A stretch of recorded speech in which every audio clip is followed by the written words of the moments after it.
Uh, Thank you very much, colleagues, and welcome back.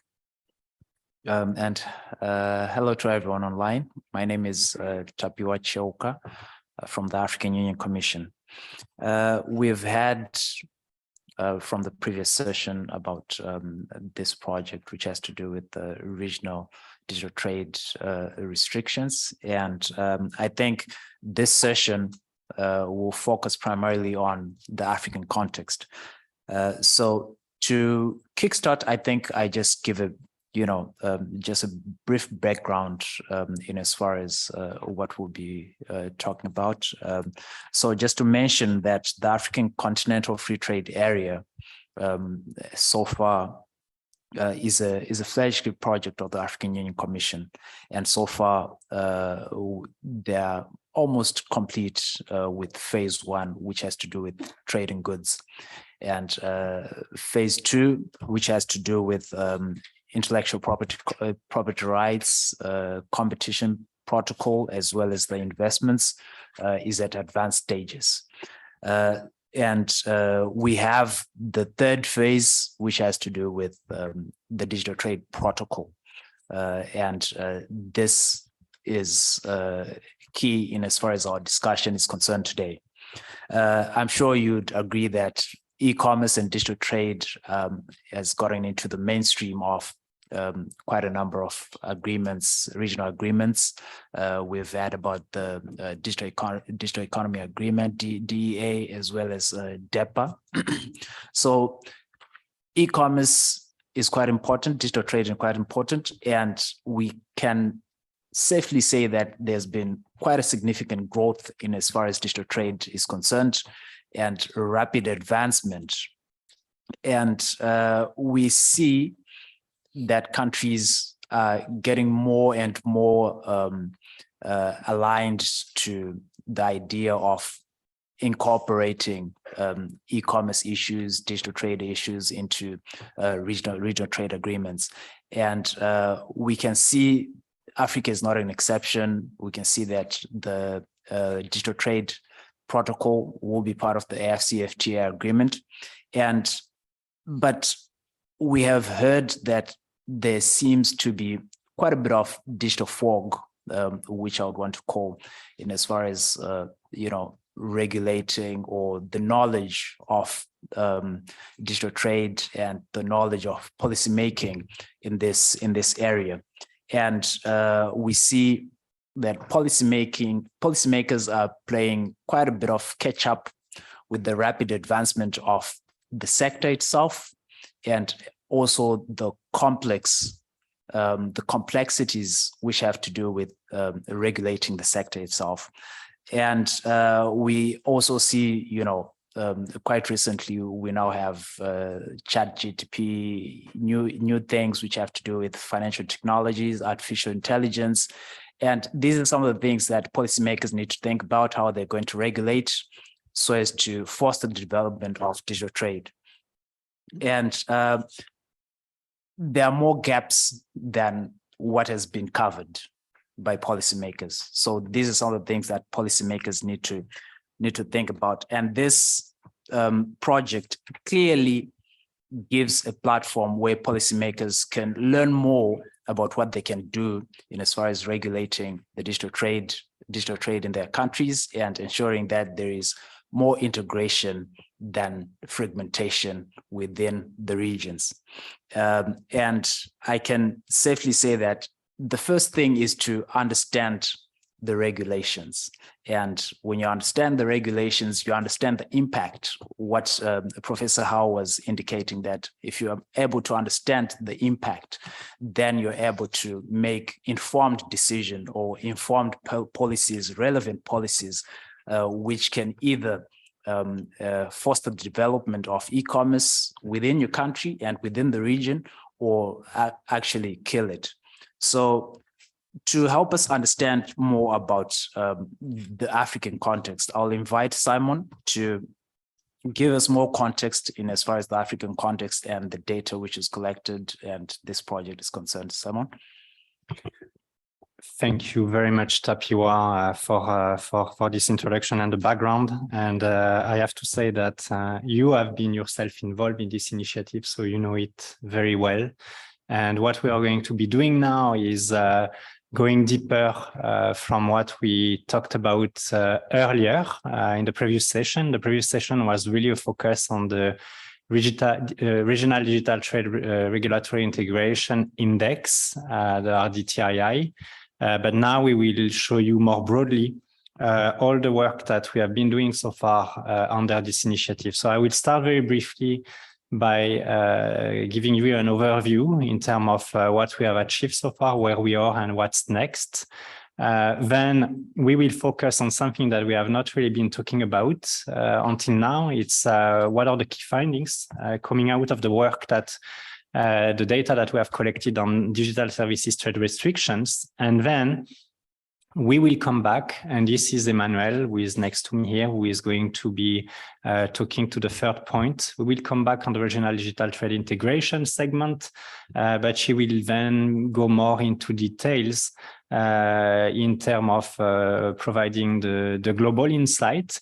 And we will have experts who have contributed to the initiatives, both on the digital services trade restrictions and also on the regional digital trade integration, who are going to provide country-specific example and after we have spoken at the global level. So in terms of the initiative, so what is it about? So it's a training and research initiative. So essentially, we first organized training sessions, training webinars on the collection, the compilation, the analysis of data related to the measures that we are interested in relation to digital trade regulatory environment in Africa. Once that has been done, then the national experts help us to build national data sets. So two types of data sets. Now, one on digital services trade restrictions and one on regional digital trade integration. Once they have done that, then they develop a country profile for each of the countries that they have been working on. That provides the key challenges and opportunities, and also recommendation in terms of how the specific countries that they have been working on can better take advantage of digital trade moving forward. Why are we doing that? First, and as Tapiwa said, it's really to understand the digital trade regulatory landscape in Africa. And then we want to be able to use that information to support our member states with any digital trade related issues that they want us to assist with, and including in the context of the EFCFTA agreement and the ongoing negotiation on the digital trade protocol. We are also, through this initiative, helping the OECD to add African countries in their digital services trade restriction index, the digital STRI. In fact, before we started the initiative, only South Africa from the continent was covered under the OECD digital STRI, but now you can see with the countries that we are covering, then we expect that by the end of the year, all the African countries will actually be covered under the digital STRI. In parallel, we are also working closely with ESCAP-ECLAC, and that was the previous session, and also the European University Institute. We are building a standalone index on regional digital trade integration in Africa. And it's consistent. You see, we use the same methodology than ESCAP, who is doing the same for Asia and the Pacific, and we are also using the same methodology than ECLAC, who is doing the same type of work for Latin American and Caribbean countries.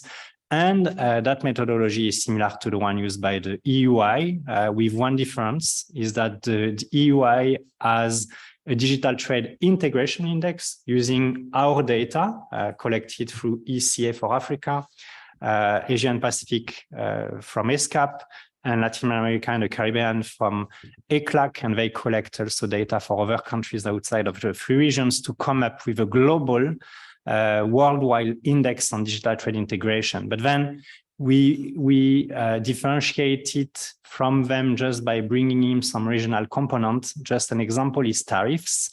We are saying that tariffs is is an issue in Africa. We observe that there are high tariffs on ICT goods.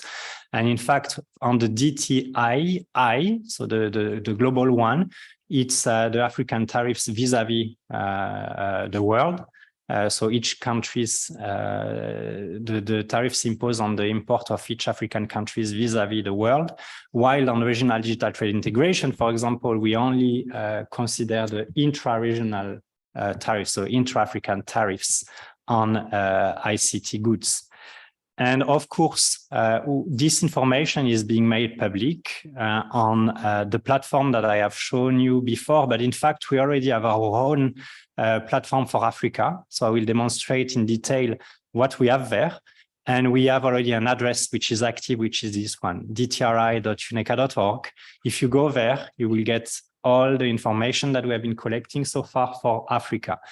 What is going to happen is that as soon as we have launched the joint platform with ESCAP and ECLAC, which I have briefly shown in the previous session, you will still be able to use this address, and it will take you to the joint platform. So there will be a new address for the joint platform, but this one will still be active and taking you also to the joint platform when it has been launched. And so we are hoping that all the information that we are collecting, which we are making publicly available, can be used by anyone who is interested in undertaking analysis on digital trade, particularly in Africa in our case, but also in the case of ESCAP and ECLAC in other regions of focus. These are the countries that we have been covering so far. So for the sake of time, I will not go through each of them, but just to say that we had a third phase that ran from end of 2020 until mid 2021. We covered 11 countries. Then we had a second phase that ran just after, from July 2021 to March 2022. We covered 17 countries. And now we are in the third phase, which has started in September, so last September. And that is going to continue until next month. So the experts working with us are finalizing the work so that by the end of next month, latest, we are hoping that we have all the data and the country profiles for 41 countries. So the 28 countries that we have covered already, and the additional 13 that we are working on. And then probably around April or May, we will launch the fourth phase to conclude before the end of the year and make sure that we have covered all the African member states by the end of this year. Now just a quick focus on digital services trade restrictions. So this is the first type of data set that we have been building. And we have not been talking about it so far. This is a picture in terms of the pillars that are being covered. So in the digital services trade restrictiveness index, the digital STRI, there are 5 pillars. One that has to do with infrastructure and connectivity. And as you can see, this is where most of the restrictions are found in Africa. Over 50% of the restrictions in Africa are found under that pillar. And specifically, the issues have to do with restriction to cross-border data flow. We observe that in many countries, the transfer of data is often restricted or sometimes prohibited. Another key issue here has to do with limited data protection. And that, as I was highlighting in the previous session, clearly that can deter the consumer from using digital means and buying online. And then there are also restrictions to the use of communication services. And this can really be an issue when the communication services are blocked for any reason. Then that means that it's not possible to go online and trade possibly. Then the second type of restrictions is other barriers to digitally enabled services. And what we see here is that the main issue has to do with the requirement for local and commercial presence in the country to be able to offer cross-border services. The second issue under that pillar has to do with limitation on online content, downloading and streaming, And this is quite straightforward. And then the third areas where we find also a fair number of restrictions to digital services trade in Africa has to do with electronic transaction. And specifically, we see that for non-resident, non-foreign, non-resident that provide services, digital services for them. For example, it's not possible to register or even declare their taxes online, so they have to be physically in the country to operate. So this can be a barrier in many African countries as well. We also find restrictions in payment system, in intellectual property rights, but on average for the 28 countries plus South Africa, which was already covered before we started the initiative on the digital STRI, this is the picture. But obviously, again, at country level, we see a lot of disparities. In most of them, we see that infrastructure and connectivity is the main barriers, but it's not the case everywhere. There are countries like Ghana, for example. You see that the main barrier have to do with other barriers to digitally enable services. We have the case of Egypt, where it's quite balanced, and you have also an interesting picture, and Yasmin will provide more insight into Egypt. So I'm not going to go into the country specifics because of the time, and also because we have experts here with us who are going to provide very clear insight at country level. What are the challenges that we observe in the different countries more into detail. And I'll now pass over to Emmanuel, who is going to provide more insight to the regional digital trade integration. You heard some of the overall information that were provided in the first session, but Emmanuel will take us more into detail. And then also we'll have our experts with us who are going to provide country-specific example to complement. Okay, thank you very much, Simon. So good afternoon to everyone, and good morning to people online. Thank you for being here.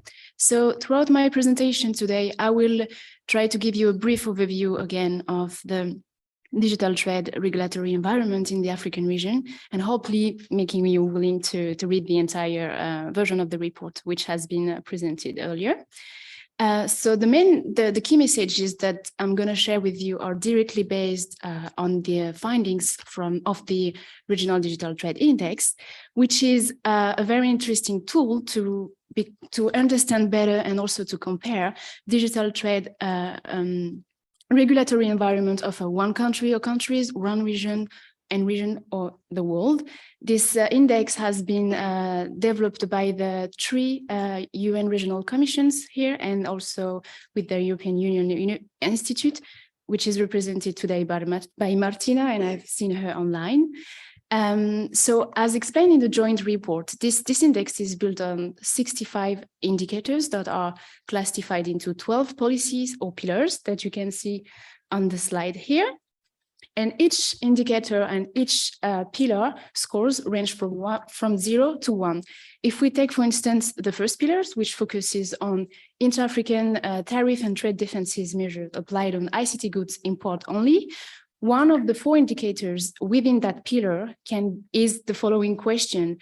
Is a country, let's take, for instance, Congo, because Manfred is here and he will give more information about it after that. But if Congo is a signatory of the Information Technology Agreement of the World Trade Organization of '96, but also the extension of 2015. If the answer is yes, the score which will be assigned to that specific indicator will be 0 if Congo has signed both agreements. If Congo, for instance, has signed only the first agreement of '96, the score assigned would be 0.5. And if Congo hasn't signed any of these agreements, which is the answer, the score will be 1. Why? Because 0 reveals that the policy or the indicator is conducive or open to digital trade, while 1 has to reflect the restrictiveness of that policy and the fact that it can hamper digital trade and digital trade integration. However, I just want to to say that in this report, we don't consider all regulation as a potential obstacle to digital trade, as mentioned earlier by Simon. Some of them are even essential to digital trade, and we can, for instance, mention the existence of a comprehensive legal framework for the protection of personal data. So what is also noteworthy with that index, it's that it gives us a clear picture of the main impediments to digital trade. And if you do remember, through the presentation of ESCAP-ECLAC, we had the same figures. What can we see here is that for the 29 sampled economies, so there are the 28 mentioned by Simon plus Morocco, we can clearly identify that there are 6 main policy areas for which the 29 countries have, on average, again, it's still on average, relatively restrictive policies. And they are related to, if we take them in the descending order, they are related to intermediary liability, then domestic data policies, then tariff, we mentioned it earlier, IPRs, telecom and competition regulation, and lastly, they're also related to content access. Why? Because all these pillars have an average score higher than the RTDI score for the African region, which is 0.34. Again, and just for your information, the color code that you can see is just related to the 3 clusters that have been used in the joint report to classify the 12 indicators. So in blue, you will find all pillars related to digital governance policies, which average is 0.37, which is the highest one. Then in pink, you will find domestic policies as IPRs or public procurement. And in orange, you will find all pillars related to traditional trade policies. So if we dig at the national level, here, for instance, you can find all the 29 countries ranked by their RTDI scores. And which is interesting, again, we mentioned a couple of times, is that Egypt appears to be the most restrictive countries out of the 29 sample country, which score is 0.61, while Botswana is the one which has the lowest score of 0.22. But again, it's just an average, and of course, as average, we can find disparities if we dig at the pillar level for each countries, and this is what this second chart displays. What can we see here is that we can easily identify pillars for which countries have on average a high score. These pillars score is higher than 0.5.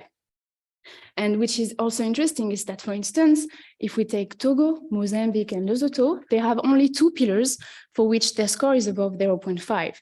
For Togo, I think it's related to domestic data policies and intermediary liability, right?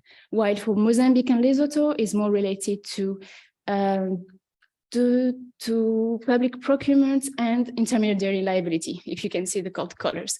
And on the other side, we have Egypt, for which all pillars have at least a score above than 0.5, except for 2 pillars, which are tariff and public procurement. But of course, again, we will let Yasmin to give more example or details on the Egyptian case.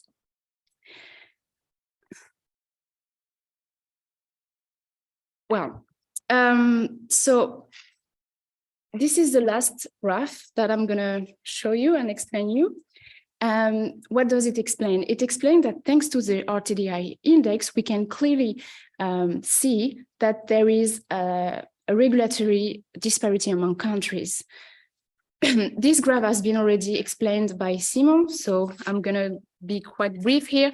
But again, the x-axis indicates the degree of policy similarity across countries, knowing that if policy are similar across them, the policy similarity index would be closer to 1 or equal to 1 if they are completely similar, while if the policies among countries are mostly dissimilar, the similarity policy index will be closer to 0.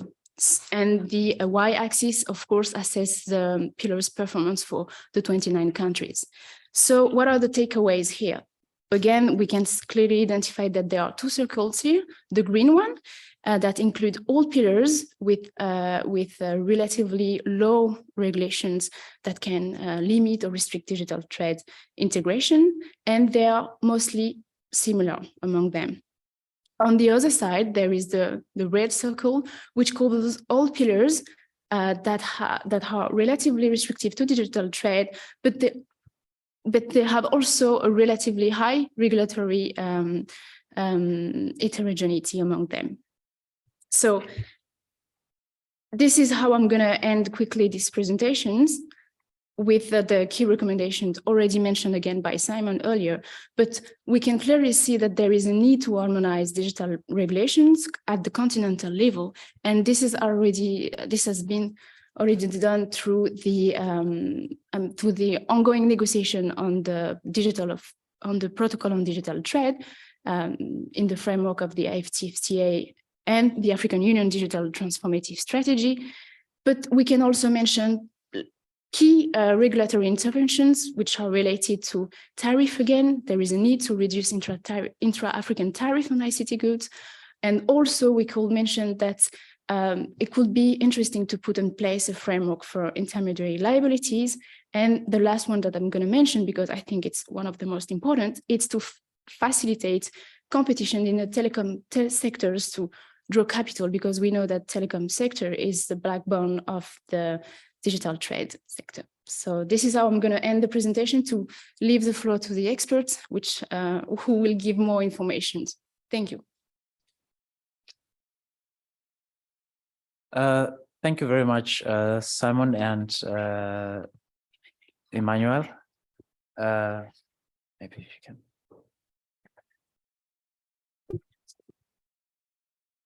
I think moving forward, it'll be interesting to hear Egypt's story in as far as the data is concerned. We heard from Emmanuel that it is on the other side of the spectrum. So it'll be interesting to hear from Yasmin. Yasmin, if you could please introduce yourself and kindly indicate us what are the key findings and what are the recommendations. Thank you so much. Is this me or yeah? Okay, perfect. Thank you so much. I'll try to be very diplomatic, being squeezed here. But yeah, Egypt, this is a screenshot of how Egypt's profile, and I guess other countries as well, African countries, will be showing on the website or the database online. So this is coming soon. Hopefully it will be uploaded. And what I will cover is an overview and then key findings of the digital STRI dataset, key findings of the RDTII dataset, and then some recommendations.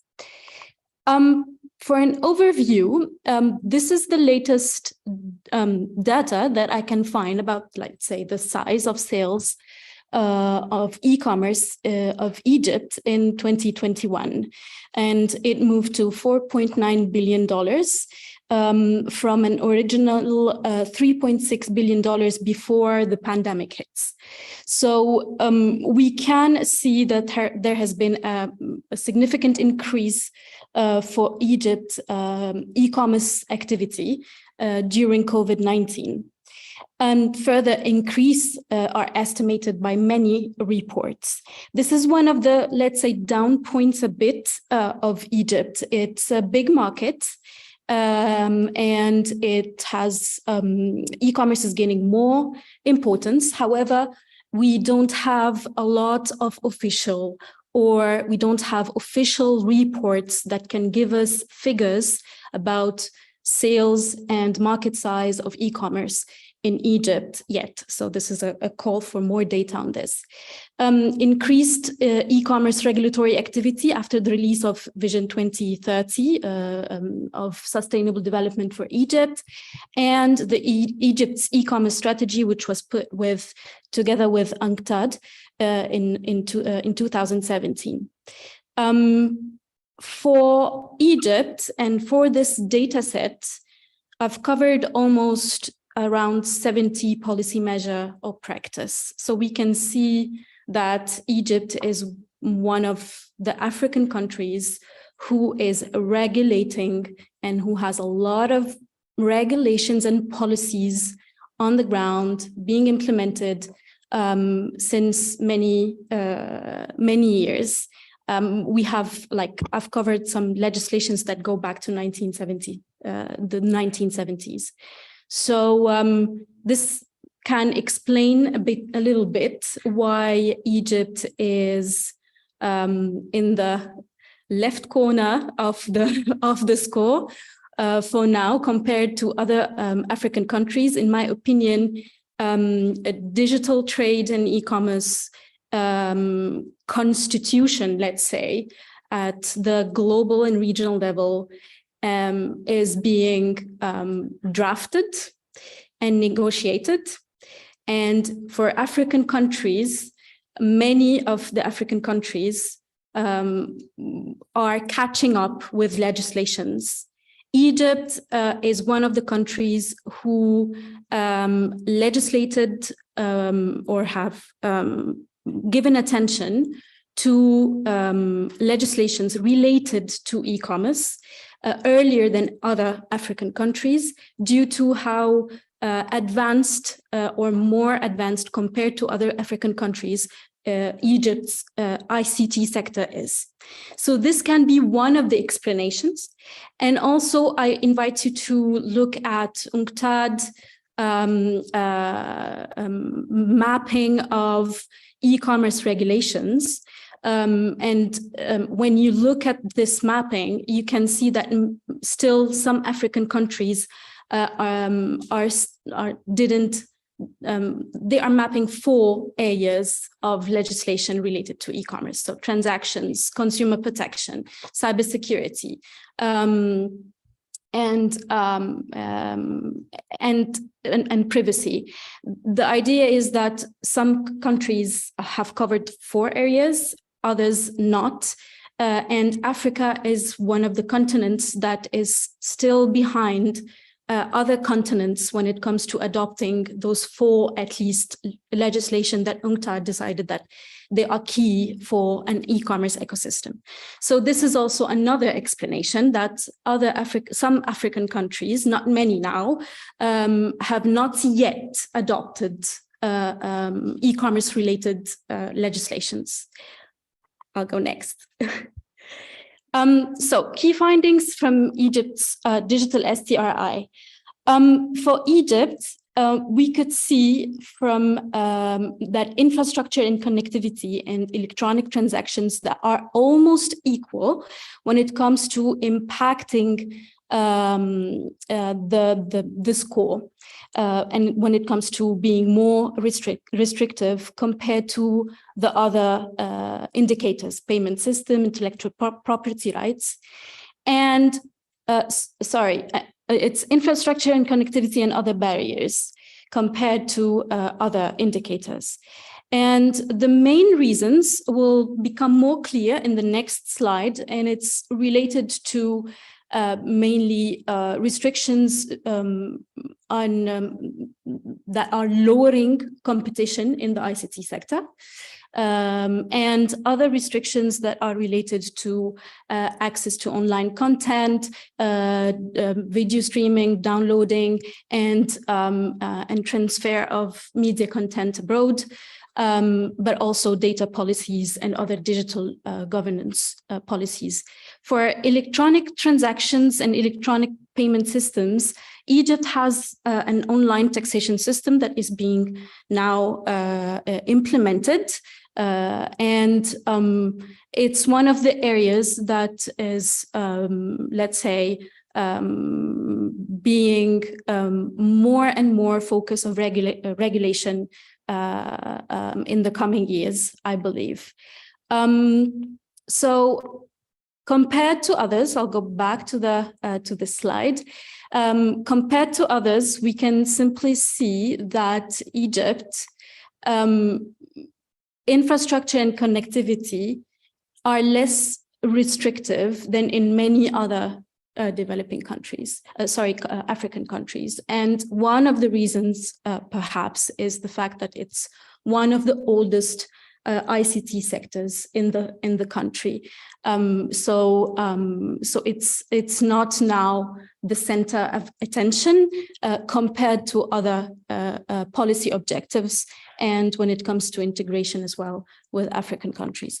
When it comes to Egypt Digital Trade Integration Index, we can see that indeed, like Emmanuel said, tariffs and public procurement is where Egypt is best performing. Tariffs are very low, and it's one of the, it's the first African country, or the only African country actually, who signed the ITA of the WTO. Some restrictions in public procurement, but not in affecting much. For FDIs, intermediary liability and quantitative trade restrictions, here we need to stop. For foreign direct investments, it's the highest area of restrictions. For intermediary liability, actually, it's one of the areas that is very hazy when it comes to looking at the laws themselves and reading them, and looking at what is implemented on the ground. And both are more inclining towards a lot of restrictions. Quantitative trade restrictions, particularly on exports of services, media, and also quantitative trade restrictions when it comes to local establishing companies with some trade restrictions related to staff and local content and others. And finally, when it comes to this category of digital policies, it's also one of the areas where I will say it's increasingly, where Egypt's approach is increasingly cautious towards emerging data policies and digital regulations. It can be understood given the context, and I agree totally with Professor how that this is an area that is being developed, and also agree with Jan in the previous session where he said we still don't know which is the best score. So this is actually what one area of recommendation that I'm highlighting. So encouragement of FDIs and competition in ICT sector is badly needed in Egypt in order to allow the sector to develop more. It was Egypt was a pioneer in the continent, and in order to keep it, Egypt may perhaps consider amending those. Media regulations in order to facilitate media content transfer, cybersecurity regulations for more balance between security and privacy, and it's a plethora of regulations and policies. And one of the key recommendations is that this number can be misleading for any business, especially small, medium enterprises. We need some guidelines and that would explain for a businessman how to approach this market. And we need further study on implications of data policies and emerging digital data policies on Egypt's cross-border e-commerce potential in the African continent and globally. And I think it's a recommendation for all African countries. I thank you so much. I'm Yasmin Ismail. I'm Program Officer at COTS International Geneva, and I was very lucky and pleased to participate in this initiative. Thank you so much. Thank you very much, Yasmin, for that very informative presentation. Could it be the case that of Egypt having quite a large market size, what Professor Henry was indicating earlier on, the restrictiveness in China, but it has managed to grow its domestic e-commerce market. I think it's something that we possibly need to think about. I think I'll invite Manfred to give us his presentation on Congo Brazzaville. Thank you. Thank you, Mr. Chair, for giving me the floor. I will first like to thank the organizer of this workshop for inviting me. It's a great honor for me to be here with you. My name is Manfred Kuti. I'm from Cameroon, country also called Afrique in miniature. I'm there today to present you the key finding of digital trade regulation landscape in Congo. Before that, let me add some few words about Congo. As known as Congo-Brazzaville, to distinguish it from neighboring Democratic Republic of Congo. The Republic of Congo is a small country located in the Central African region.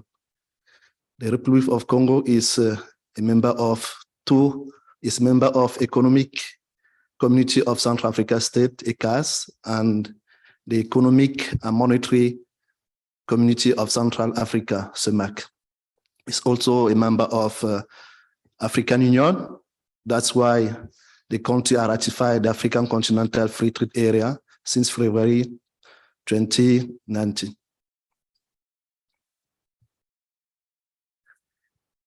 Now, some key findings about RDTII in Congo. If you look at the figure in the posit, we see that the RDTII score is 0.3, close to the Africa's RDTII 2.0 score. But, sorry.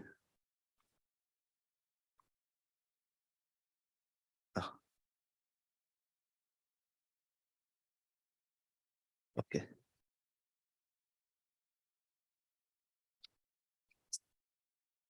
No. Yeah. Okay, thank you. Okay. I want to put, okay, that's all.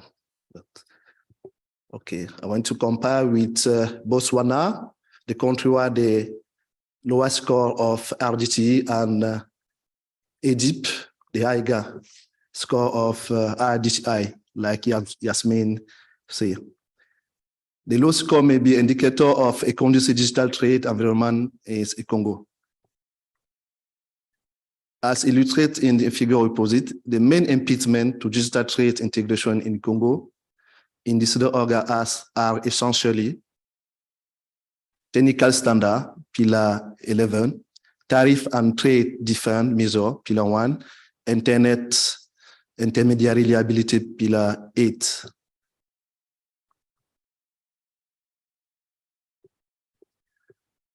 Coming about technical standard pillar 11, in Congo, the certificate score 0.8 reflects the presence of a blended legal framework. Technical standards appear to be restrictive for import and export of IC goods and online services. For example, in Congo, the self-certification is not allowed for foreign companies. Certification must be approved by the Congolese Agency of Normalization and Quality. And according to the electronic communication law, the acquisition of electronic communication terminal equipment are subject to approval by the regulatory agency in Congo. Coming about pillar 1, the high score reflected the presence of trade barrier of IC-related goods. In fact, we see that the Republic of Congo is not signatory of WTO Information Technology Agreement 1 and 2. Furthermore, the Republic of Congo has no national legislation and anti-dumping measure, compensatory and safeguard. The country applied the provision of the CEMAC. About the pillar 8, the significantly high score 0.75 reflects the existence of limitation of intermediary liability of internet service provider. The electronic communication sector law requires, for example, the electronic communication sector law requires user identification for telecommunication services providers. We have the lack of basic legal framework of intermediary liability, about lack of safe harbor for copyright infringement and for other illegal activities.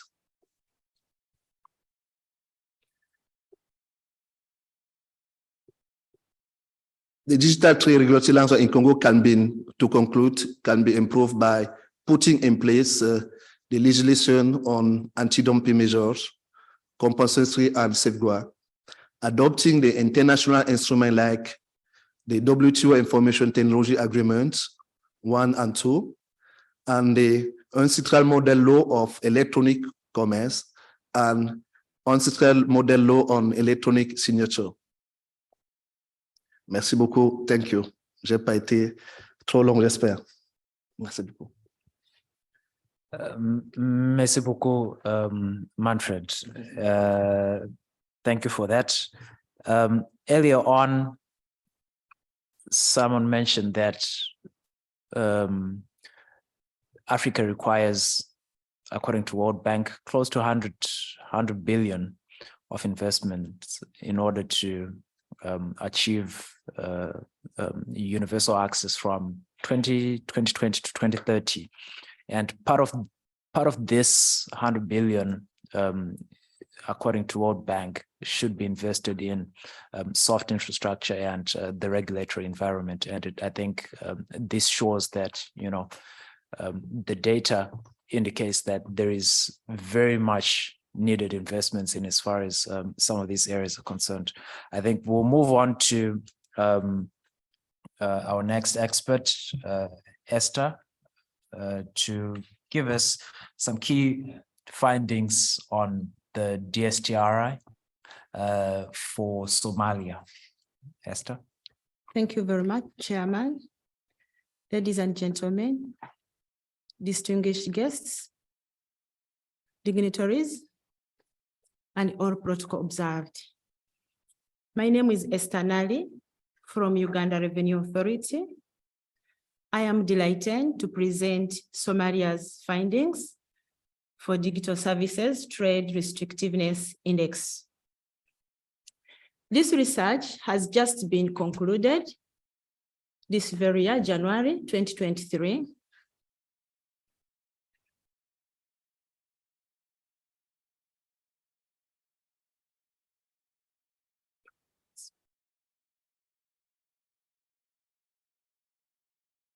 Next.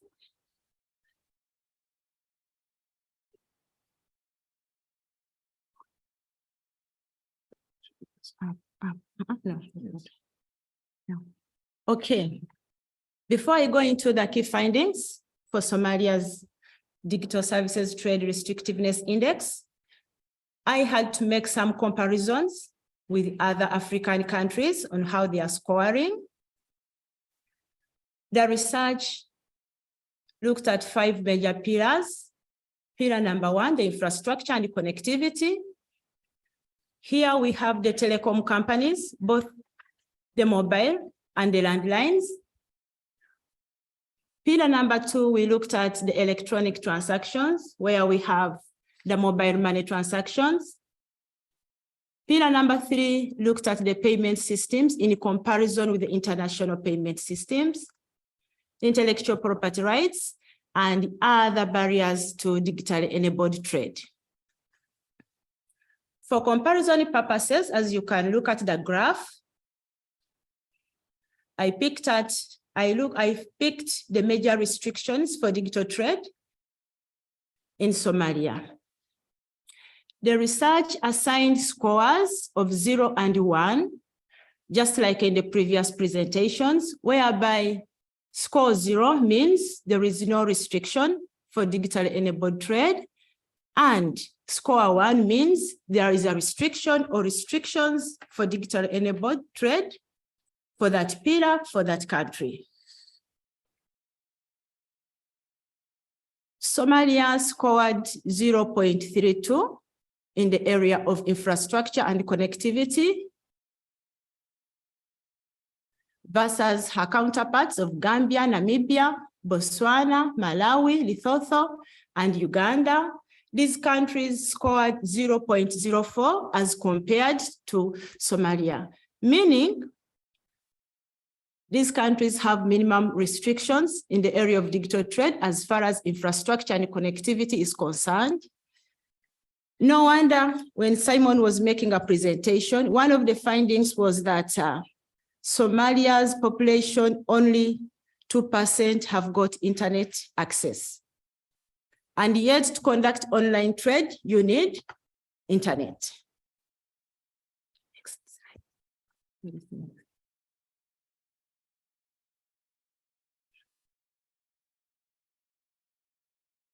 Yes, the comparison continues.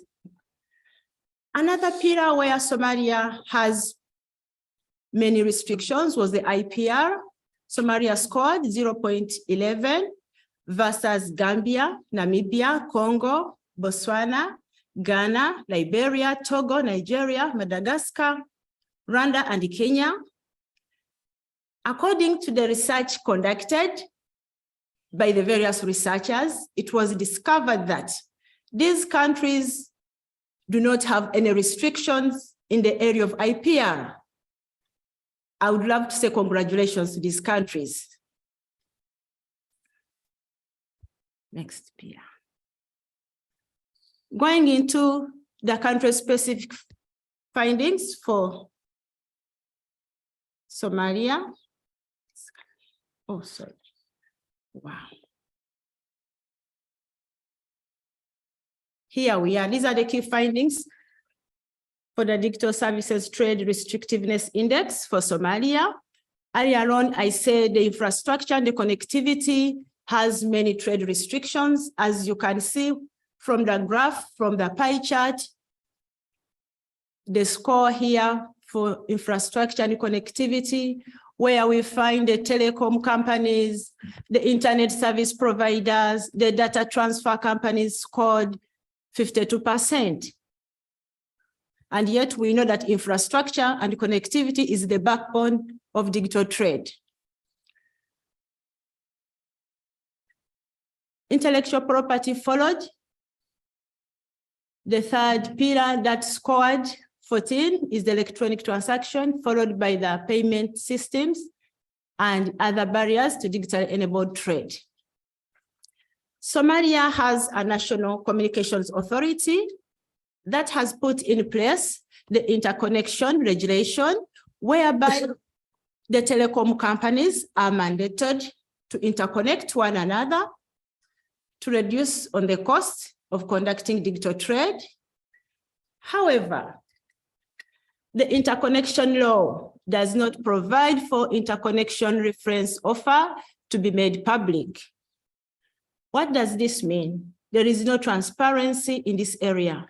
It's upon the two telecom companies that are negotiating for interconnection reference prices and conditions to come up with the individual offers, and the offers can be different from the prices for interconnection, may be different from company to company. Yet, this would be good if the interconnection reference offer can be made public and uniform for business continuity. The research also established the research did not find any information on market dominance as far as the telecom companies are concerned, both the mobile and the fixed lines. Yet we know that Somalia has about 6 telecom companies that have existed in this country for years. Interestingly, the research went further to find out that Somalia had not licensed any telecom company, both mobile and landline, until 2020. That maybe explains why there is no online market information on market shares. The research also noted that Somalia does not have any regulations on cross-border data flows and free cross-border data flow for personal data. We could not find any information on that. And the research established that Somalia is not a party to major IP treaties except the Bani Convention. And Somalia does not have a copyright law and related rights law. And yet all these are relevant in the facilitation of digitally enabled trade. This information has not yet been validated by the government of Somalia because the research study has just been recently concluded, but this is what I found online. And the Regional Digital Trade Integration Index research is still ongoing. I've not yet submitted my findings. Thank you very much, Martina, for mentoring me in this training.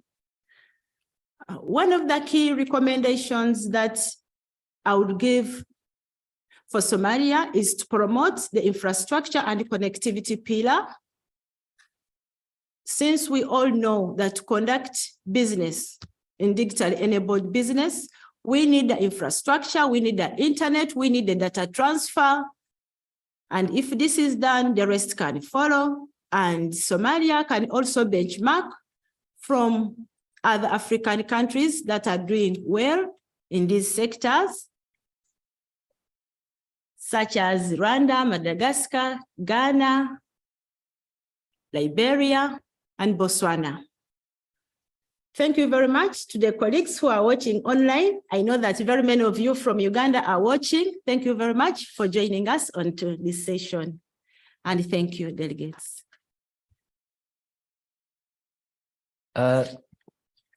Thank you very much, Esther, for that presentation.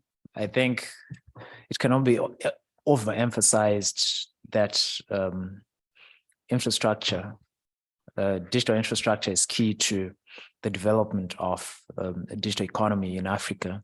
And we have seen it in quite a number of data from a number of countries. And I think Pillar 1, which has to do with tariffs, as well as Pillar 5, which has to do with telecoms, are quite essential. And some African countries have performed quite poorly in as far as those two pillars are concerned. So without further ado, I think I'll invite Simone to give us a brief demo on the RDTII index for Africa. Simone? Thank you, Tapiwa, and thank you so much to our three experts who gave insights on the results of the 3 countries from the research so far. And just to emphasize that all that information, again, has been made available online. And we have something that is already running, which is the one I'm showing here. So I showed earlier in the previous session the joint platform, but we already have an Africa dedicated platform. So the address is the one you see here, rdti.uneca.org. The format is similar to the one that as I have shown before, the joint platform, but let me just take you through. So you have the homepage, where again, we provide all the information in terms of what the initiative is about, the type of information we are collecting, why we are doing it, and how we are collecting it. Then you have the access to the data sets, whether it is about the digital services trade restrictions. You have a dedicated page. So if we want to talk on Egypt, for example, then you have all the details on that page for the digital STRI. And then if you want also, you can click on the OECD simulator, and that will take you to the OECD website. They are in the process of adding more countries, but this is already what has been added to the digital STRI simulator of the OECD based on the information that has been collected so far. The reason why you're not seeing the 28 countries that have been covered until now is because we are going through a validation process with the governments of the relevant country. And so whatever country you see here, it means that the government has already validated the data. And this is why we have told OECD, yeah, we now can go ahead and put them online. And as the other get validated, they will be added here. On our platform, you have a V when the data is validated. So in the case of Egypt, validation is ongoing, but I believe it's going to be validated very soon. In the case of Ethiopia, you have a V because the government has already validated that information, but we don't provide other than the scores here at the pillar level and the overall score when the information has not been validated. And so you click here on the OECD website, and when the country is validated, you get more information. So in the case of Ethiopia, which has been validated, if you would click here on the OECD website, then you get the breakdown of the score, the information within each of the pillars, and you can even download the raw data in Excel, where you have all the source of the information that has been collected with the link to the law or the regulation or the act that justify the information. So coming back here, then you have data also on the, if you can mute, yeah. You have data on the regional digital trade integration as well. This is what we covered in the previous session. And here again, you can click on any country and you will get the detail for all of the pillars, the overall score and the detail per pillar. And here you can directly download an Excel file that will provide you with all the information for each and every indicator in the country.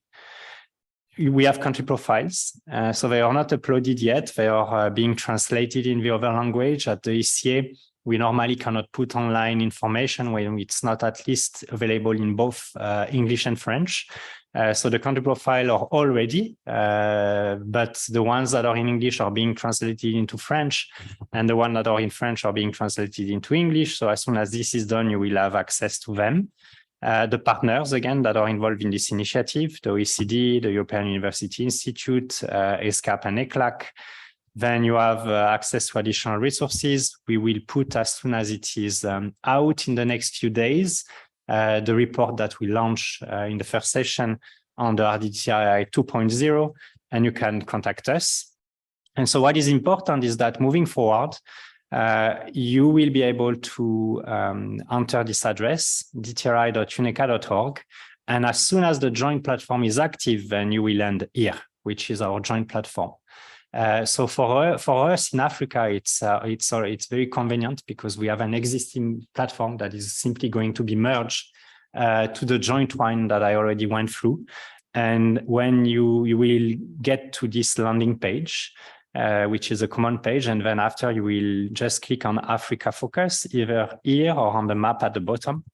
And then that will take you to exactly what I have shown you now, all the information that we have for Africa on the data sets, country profile, and the publication. So I'll stop here, Tapio. Thank you very much, Simone, for that.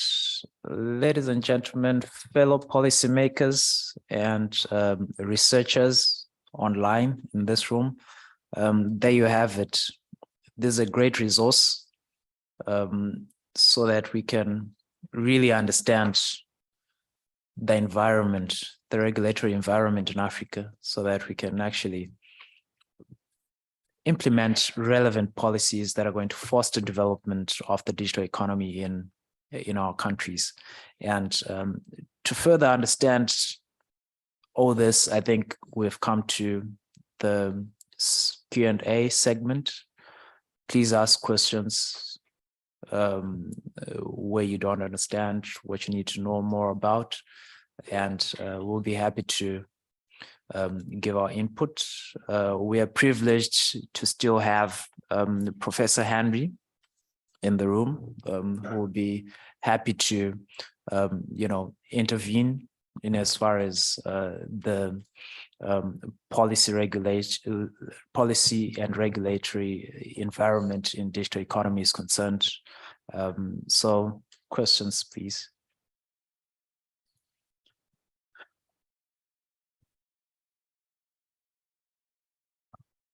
We have one question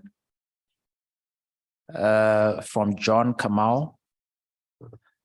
John says that I understand that trade has positive and negative effects on expansion of some sectors. How will digital trade impact sectors where women are involved, and what can we do in this sector to ensure gender equality?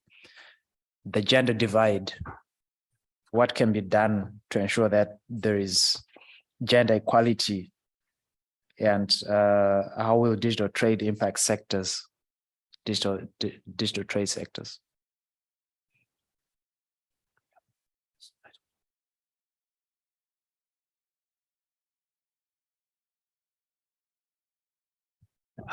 So I can go first. I don't know if colleagues would want to react to this question. Definitely an interesting one about the implication for women. What I would say is that from the work on regulation, we have not been collecting data that is disaggregated by gender. So this is a caveat. And so from a regulation perspective, at least based on what we have collected so far, we cannot provide information disaggregated by gender. However, we are in the process of working on digital infrastructure in Africa, and this we have clearly embedded the need to look at gender disaggregation when it comes to digital infrastructure in Africa. What I also would want to mention, and I think this question is actually very important, is the fact that we have a protocol on digital trade that is being negotiated under the ESCAP-ECA agreement. But in parallel to that, we also have a protocol that is being negotiated on women and youth in trade. And this is key because what we observe is that Africa is actually the continent that has the youngest population in the world. 70% of the sub-Saharan Africa are people that are 30 years old or less, that are 30 years old or less. So it means that definitely the digitalization is very important to them, both the women and the youth, young women. I think what needs to be done here, it's putting a lot of efforts on education of young women for jobs in the digital area, and also I think the youth are very innovative, and there is a lot of scope for them to innovate and take part in digital trade moving forward. In fact, if I just go a bit beyond, so I'm taking maybe a lot of time, but we have done an assessment of the impact of the ESCAP-ECA on inequality and poverty.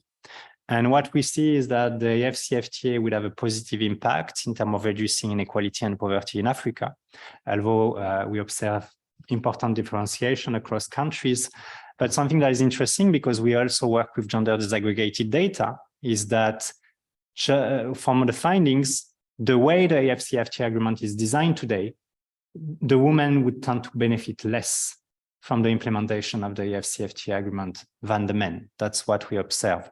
And so we break down even further in terms of women involved in the formal, informal sector, living in urban, rural area, and also based on the economic, their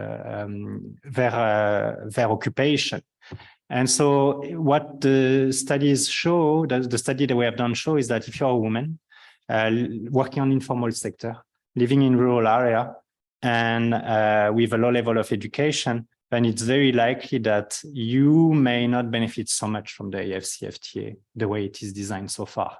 But that is not accounting for what is being negotiated at the moment, which is the protocol on women and youth in trade. And so there is a lot of expectations are very high that there would be very clear, dedicated action to make sure that women and youth are not left behind when it comes to ESCAP-ECA implementation and the benefits that it can lead to. And that obviously have a lot of relations with the implication of women in digital trade activities. Thank you very much, Simone, for that. We have Omam Soma on the line. you can take the floor. Okay, bonjour à tous, merci de ces présentations qui sont très actives. Et merci aussi de tous les experts qui ont pris la parole pour nous expliquer l'état actuel des études qui ont été réalisées. Premièrement, j'aimerais bien qu'on nous envoie les présentations par email ainsi que le lien pour télécharger, pour avoir accès à toutes les données disponibles. Mais ce que j'aimerais bien vous dire ici, c'est que j'ai pas vu l'Union des Comores dans tout ça.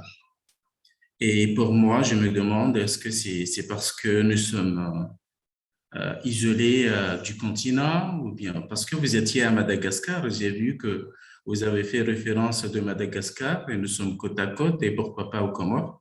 Et pourtant, ici, l'environnement numérique prend de l'ampleur ces temps-ci. Tous les exemples que vous avez cités dans les autres pays d'Afrique se trouvent ici aux Comores. Depuis des années, nous sommes dans l'environnement numérique et nous venons aussi de ratifier le ZLECAf, la zone de libre-échange continentale. Donc, on aimerait bien aussi que vous puissiez faire des études dans notre pays et nous proposer des solutions pour qu'on puisse améliorer nos activités dans tous les secteurs. Il y a même le secteur de la télécommunication qui est très développé ici aux Comores. Il y a même les banques, tout est devenu actuellement dans le monde actuel sur le numérique. Il y a aussi les propriétés intellectuelles qui ont été initiées ici chez nous. On a une agence spécialisée dans la propriété intellectuelle. Donc, j'aimerais bien savoir pourquoi les Comores n'ont pas été cités dans ces études et ces exemples. Et s'il y en a un cas particulier, si vous pouvez intégrer l'Union de Comores dans ces études. Merci beaucoup pour les informations.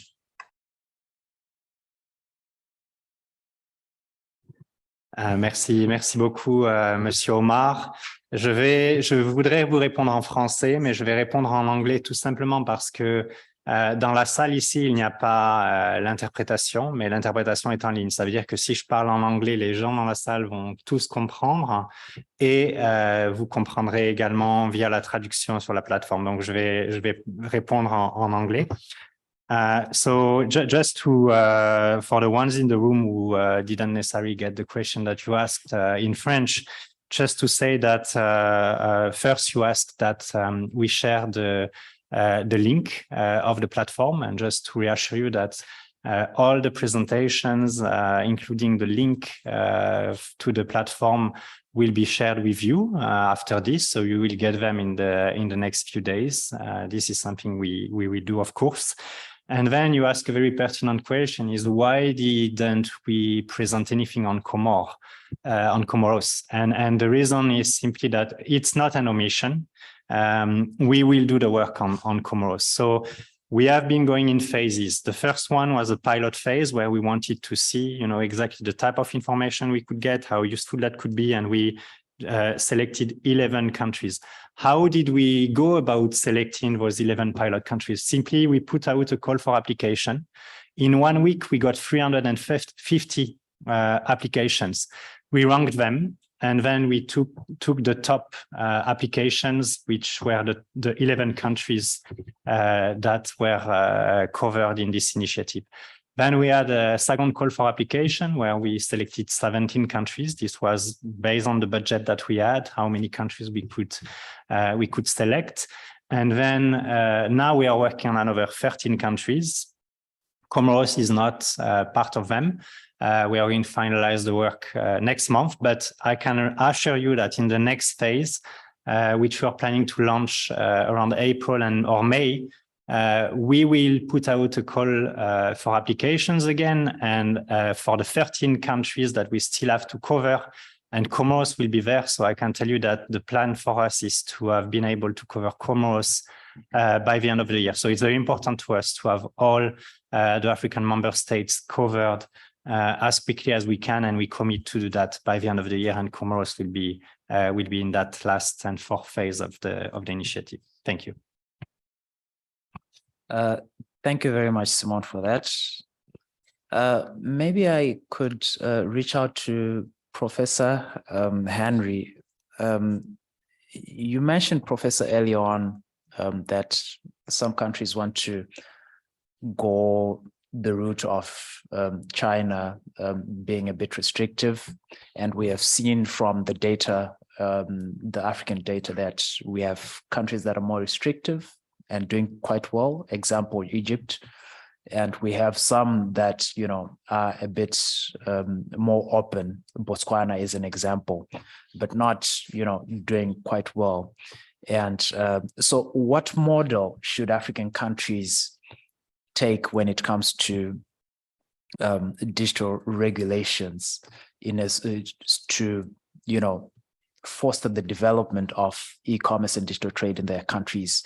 We see some free market countries. The US, for example, has got quite a relaxed model. And also the EU countries have got more or less a model which is aligned to personal rights. What model should African countries really adopt to ensure that there is development of digital trade in their countries and to, you know, put a change in the data that we have currently? Thank you for raising this question. I'm really glad that you raised this question because, as some of you might be aware, I've been writing on the different models of digital trade or e-commerce governance for some time. You know, I compared the main models, the Chinese model versus the American model, and also the EU model. And my basic conclusion is that the three different models have different priorities. The US model, for example, prioritizes the commercial interests of the e-commerce firms. The EU model would prioritize the privacy interests of the consumer, and the Chinese model would prioritize the security or the sovereignty of the state and the ability of the state to introduce regulations. So there are pros and cons for each different model, and apparently, you know, for all of the three main champions of the model, US, EU, and China, they each are big players in e-commerce. But that is largely for different reasons. I mean, the US is a big player largely because of the innovative, you know, advantage of the US, especially Silicon Valley, which is the birthplace of internet and e-commerce. And the Chinese is largely because of the large population base, and for the same reason, the EU, you know, even though there are not many homegrown EU firms which are big, unlike the American and Chinese ones, but they are also a big player. So, which model should you choose? Well, that is. I guess the $1 billion question.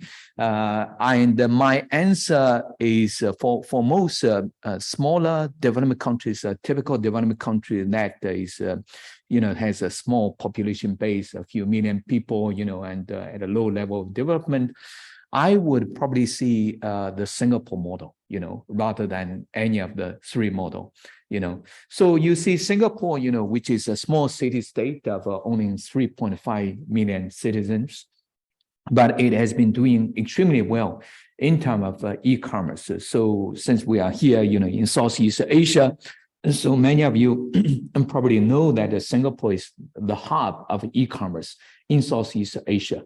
If you look at the big companies in the region, you know, Lazada, Grab, you know, and Shopee, they are all either started in Singapore, or even if they started somewhere else, you know, like Grab, which was started actually in Malaysia, but it moved to Singapore. Why? Because Singapore has all these really conducive policies for e-commerce development.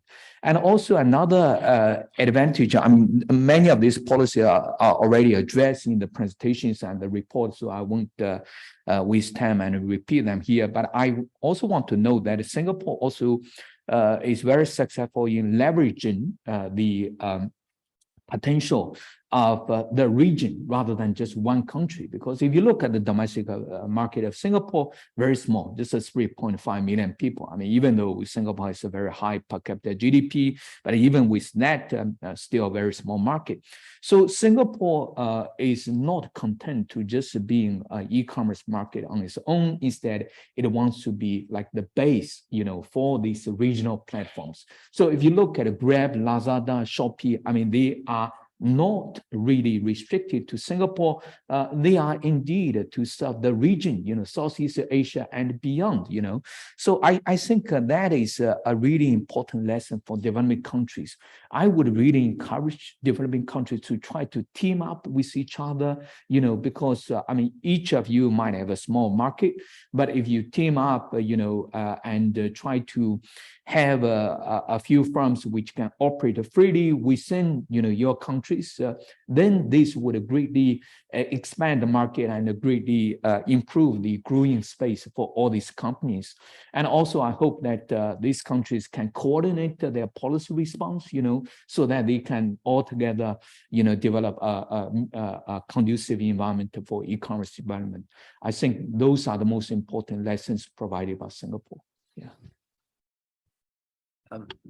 Those are very valuable insights, Professor. Thank you very much for that. I'm sure everyone in this room and those that are online have learned quite a lot in those 5 minutes that you spoke. I think it's a masterclass on agile and responsive policymaking that African countries should do, and the models that you recommend.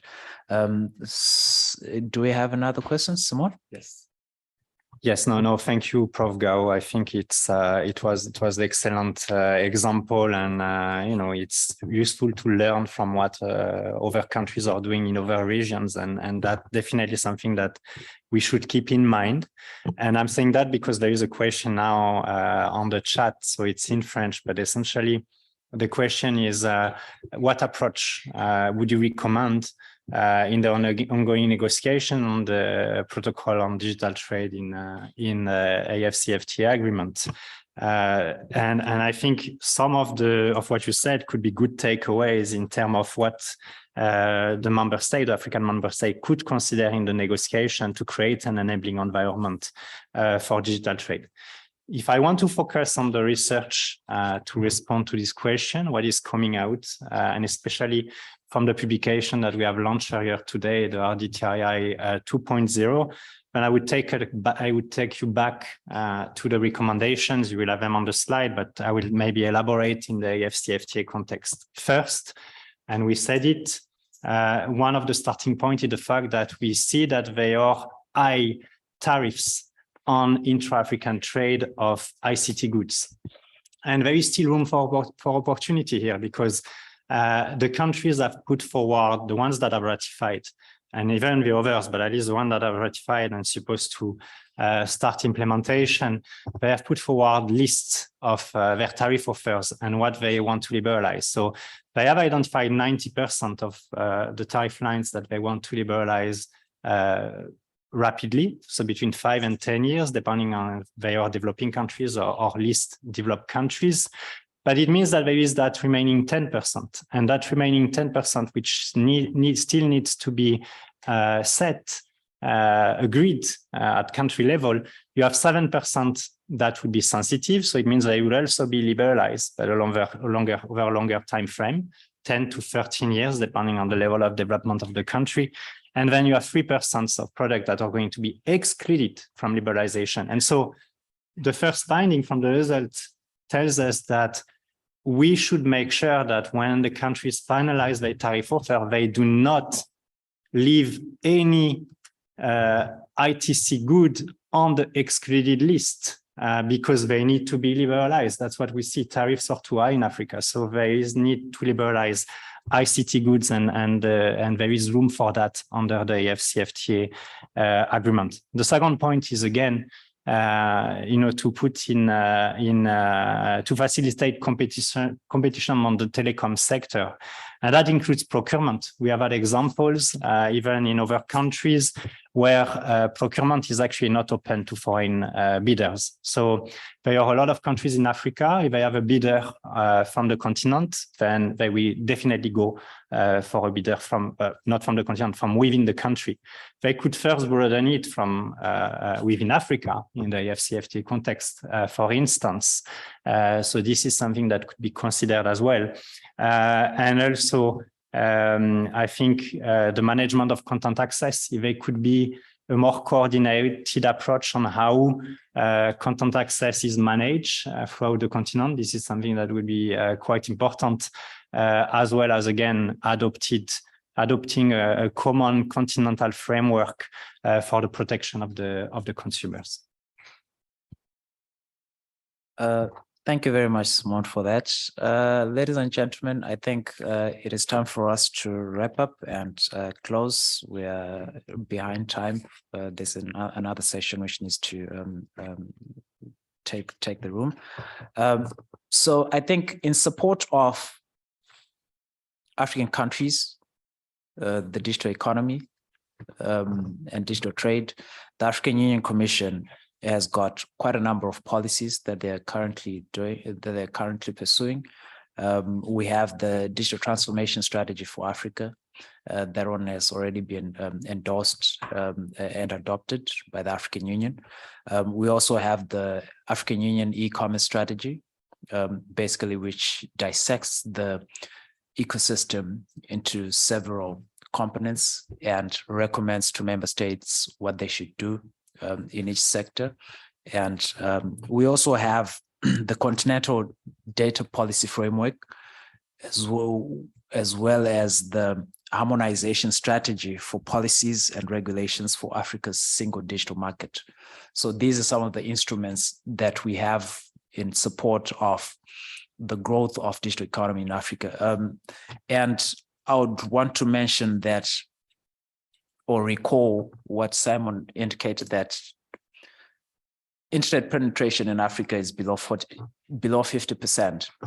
And Africa's population it's a young population, less than 20 years. That's the average age of the African population.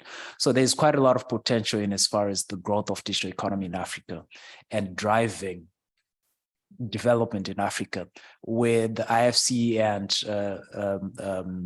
Google estimate that around 2050,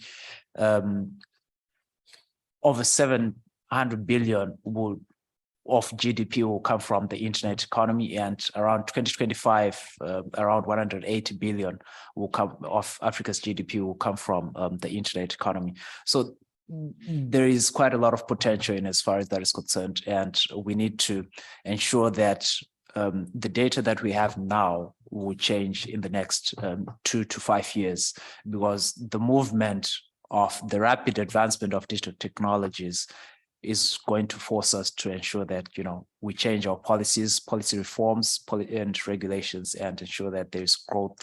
We create an enabling environment. Ladies and gentlemen, thank you very much, and have a good afternoon and good morning. Thank you.